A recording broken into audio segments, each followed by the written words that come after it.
So by now you've probably seen this report going around with all the DACA influencers. And initially I wasn't going to talk about this article at first, not because it's not important, but because I just felt like it would just fuel panic and not the kind that helps anyone. But alas, people kept sending it to me, and now some big influencers are already running with it. So we might as well just break it down. So NPR published a piece titled "DHS is urging DACA recipients to self-deport."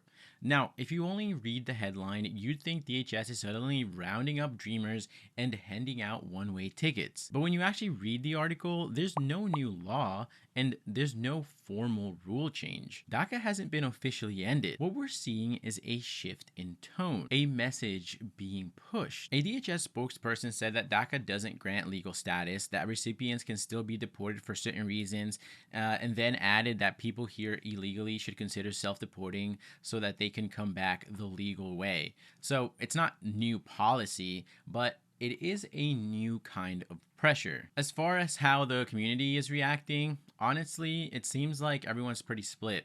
Some folks are saying, let's not freak out, this isn't anything we didn't already know, that DACA has always been fragile, and that we know the risks that come with that. On the other hand, others are saying that we shouldn't sugarcoat this because this feels like a warning shot. If they're detaining green card holders, what makes you think DACA recipients are safe? And rightfully so, there's also a lot of frustration around the idea that only people with a criminal record are at risk, because we've seen this before, especially under this administration, that enforcement isn't always consistent or honest. There are stories of US citizens getting caught in raids of people being questioned just because they said that they weren't citizens. So where do I stand in all of this? Well, I think that we need to stay grounded. Yeah, this is scary. Yes, DACA has always been temporary, but spreading fear without facts doesn't help anyone. What I will say is, while nothing has officially changed, the message is shifting, and that shift is actually worth paying attention to. So here's what I think we should be doing during this time. We should stay informed. We should renew our DACA on time.